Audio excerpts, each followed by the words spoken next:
ce qu'il faudrait faire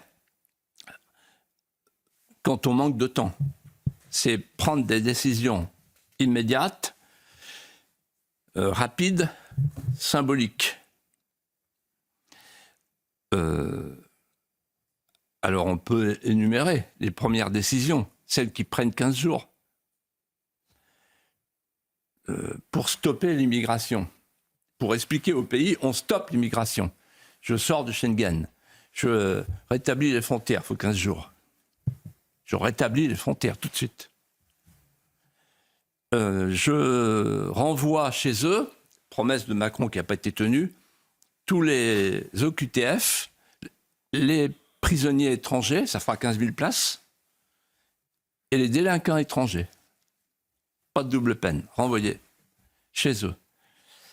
Ensuite, j'interdis le tchador dans l'espace public, de même que les tenues du 7e siècle, parce qu'en France, on vit comme les Français.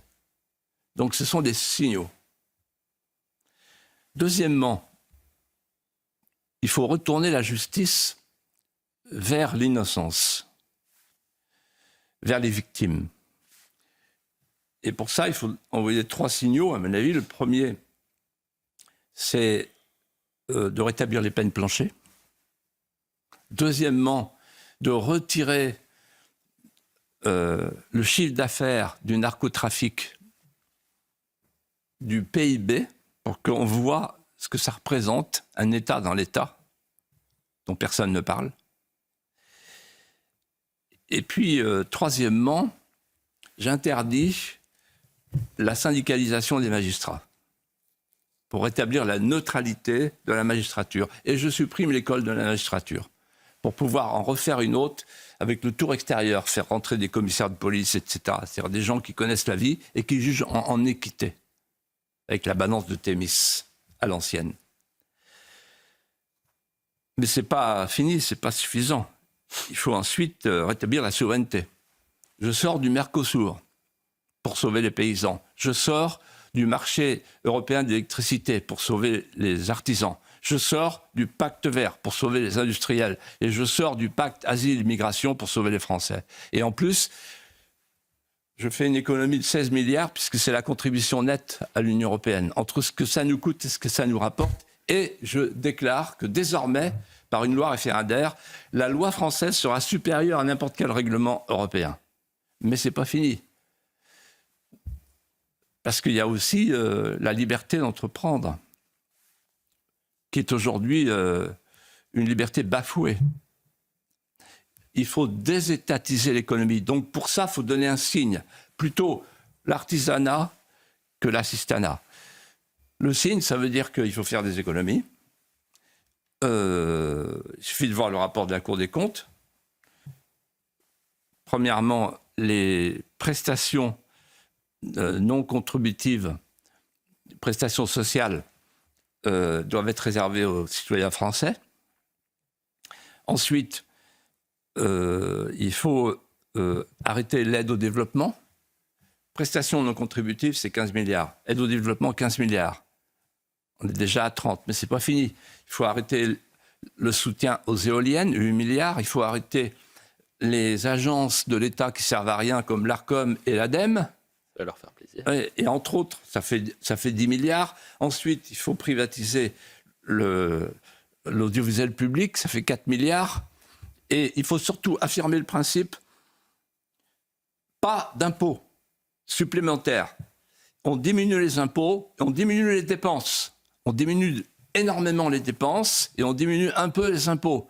Pourquoi ? Parce que moi, je connais la courbe de l'affaire. La courbe de l'affaire, c'est quoi ? C'est trop d'impôts tue l'impôt.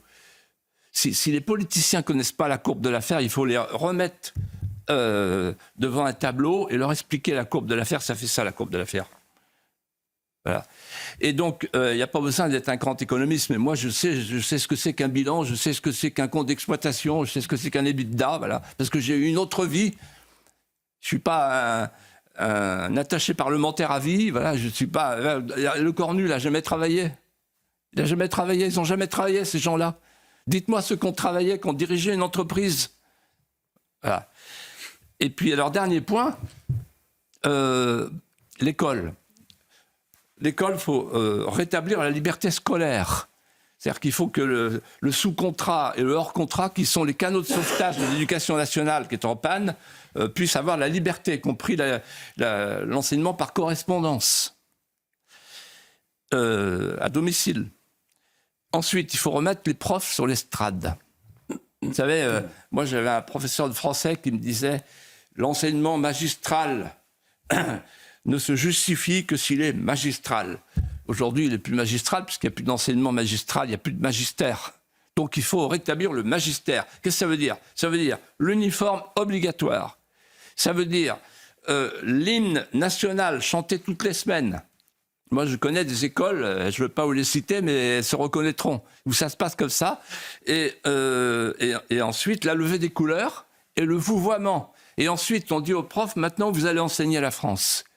Parce que l'éducation nationale ne se justifie que si on transmet l'amour de la France. Ça veut dire rétablissement du roman national. Une fois que tous les enfants de France seront allés au Mont-Saint-Michel, à Domrémy, à Vézelay, à Verdun, c'est-à-dire tous les lieux des gloires françaises, leur regard sur la France changera. Et c'est la raison pour laquelle je suis optimiste. C'est-à-dire que si on fait ça demain, ce que je viens de vous dire, là, très brièvement, en improvisant ma réponse, tout repart. Avec quelques personnes dans la rue, peut-être. Ah oui, mais là aussi. Non, mais c'est vrai, personnes dans la rue. Et ça fait des années qu'on parle des Black Blocs. Et dès que vous avez un gars de droite qui va dans la rue, là, comme à Crépol, on l'arrête. On l'arrête et on dissout l'association à laquelle il appartient. Et on ne peut pas dissoudre les Black Blocs, non. On ne peut pas les mettre en tôle, non. On ne peut pas, de manière préventive. On ne connaît pas leur nom, on ne connaît pas... Voilà. Non mais attendez, c'est pas sérieux. En fait, Peggy disait, le français est poignard. Le français, elle aime la poigne. Voilà. Contrairement à ce qu'on croit. Et tous les gens qui nous regardent, je suis sûr qu'ils disent, il a raison. Voilà, la poigne. Et ça, c'est que les 100 premiers jours. Hein. Vous imaginez ? Vous imaginez la suite.